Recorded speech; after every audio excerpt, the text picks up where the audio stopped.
We starting at the race here, the Las Vegas Grand Prix, we're sponsoring the Alpine car. So we announced that early this morning, and it's like performance meets performance. Performance TV on our side, and obviously performance racing for Alpine and Formula One. So it's exciting. I'm here in Vegas right now, and it's pretty exciting time. See, everybody's there. Yeah, no, it's like the biggest deal in the country right now. And it has been huge ever since the Netflix series Drive to Survive, right? Yep. And obviously there's some very big personalities still in Formula One, not just the drivers like Lewis Hamilton and Max Verstappen, but also the team leaders, Christian Horner, for example, Toto Wolff. Mark, what do you think about the popularity of Formula One? Is it continuing to rise? I mean, you must have faith in it, considering you signed the partnership deal. Yeah, I mean, I think you nailed it in just kind of describing how big an impact the Netflix series had on the sport. Obviously, the Vegas is essentially now America's Monaco. That's what it feels like.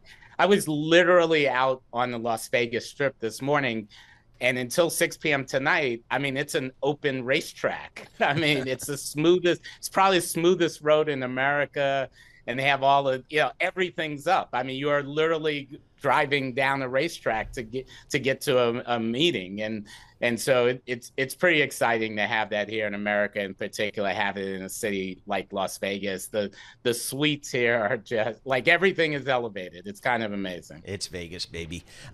Mountain, you guys work with advertisers. You guys work with linear and cable networks and streaming businesses for that advertising component there. And they work with Ryan Reynolds. Yeah. Pretty good actor. Chief creative officer. Is that right? I think so. Chief creative officer. Okay. And there's a cool helmet with that the Alpine team now has, that has some relation to Deadpool. So it's a pretty cool item that's here in Vegas right now. Dude, can you get a hold of one of those helmets? I've seen it, but I asked if I could drive a car, and I don't think a lot of people know this, but this is kind of interesting. I'm an accomplished jet pilot. And so I know how to go fast, but they don't want to let me do that on the streets of Las Vegas. So it doesn't look like it's going to happen. Okay. Oh, man, you should be able to get a helmet, though, just like as a keepsake. Maybe have them make one extra one for you. Yeah, we'll work that out. I mean, you'd be surprised how much of this stuff is a surprise to me. It's not planned out months in advance. I just find out like this week. Oh my God, this is a cool helmet, and I have to put my name in the hat. Will you? I mean, as a partner, are you going to be able to watch the race like from pit lane? Will you be in the garage? Yeah, absolutely. So last night was the opening ceremony. Yeah, it was on pit lane. We were literally directly above the garage. Tomorrow, I'm going into the garage, talking to some of the drivers. And what was most interesting about this is when we became part of the team, they interviewed us to figure out if we were winners.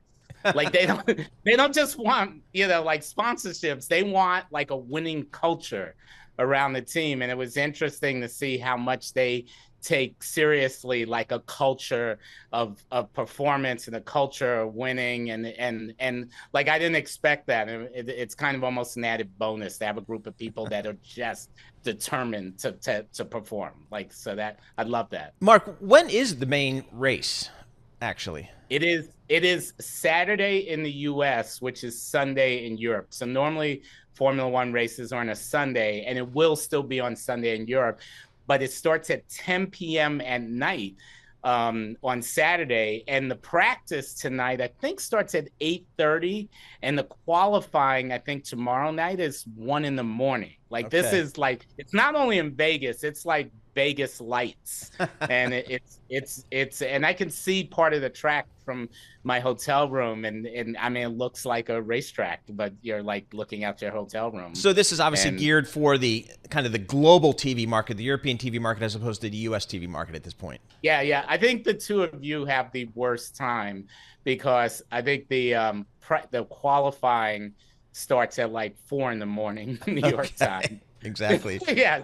So like, okay, we'll take care of people in Vegas. They're still awake, and people in Europe, they're awake. But those New Yorkers, I don't know. Forget about it. All right, let's go to your day job here at Mountain. What are you seeing in the digital ad space these days? Yeah, I mean, there seems to be a healthy, everyone's slow to make decisions. I think in every part of business these days, it could be capital expenditures, it could be advertising, whatever it is, but you're seeing like the companies decide to grow. And so, we saw Q4 kind of start out like just reluctantly, the train's just kind of slowly leaving the station. But I think as the quarter's moving on, you see marketing budgets ramping up, and I think that's true both probably for linear TV as well as like kind of performance TV that Mountain does on streaming.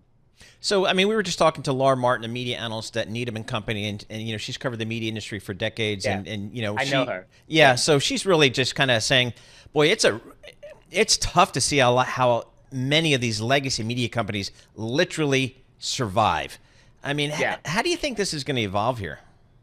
Yeah, so I think so. In the past, this is a topic I've actually been thinking about a lot. So in the past, like the TV industry kind of consolidated around the pipes, like the cable companies and the bundles. I think what is happening now is it's going to start to consolidate around the brands. So I think Disney is a prime example. Like, what Disney represents, in terms of children's programming, ESPN, in terms of sport, what does ABC represent? Like, and so you're going to start to decide, look, I have all this ABC content, but do I need the ABC brand? Or is it, and I think you're going to start to see a consolidation around like big tentpole brands, like tents, the brands that the consumer just hearing the name, they're like, I want to watch X, and they know where this is. Discovery, I want to watch a documentary or outdoor programming, I'm going to go to Discovery. I want to watch reality, I'm going to go to NBC Bravo. And if you don't have one of those brands, I think you're going to your brand's going to be like in the old days of car companies, it's just going to disappear over time and become part of those bigger brands. Mark,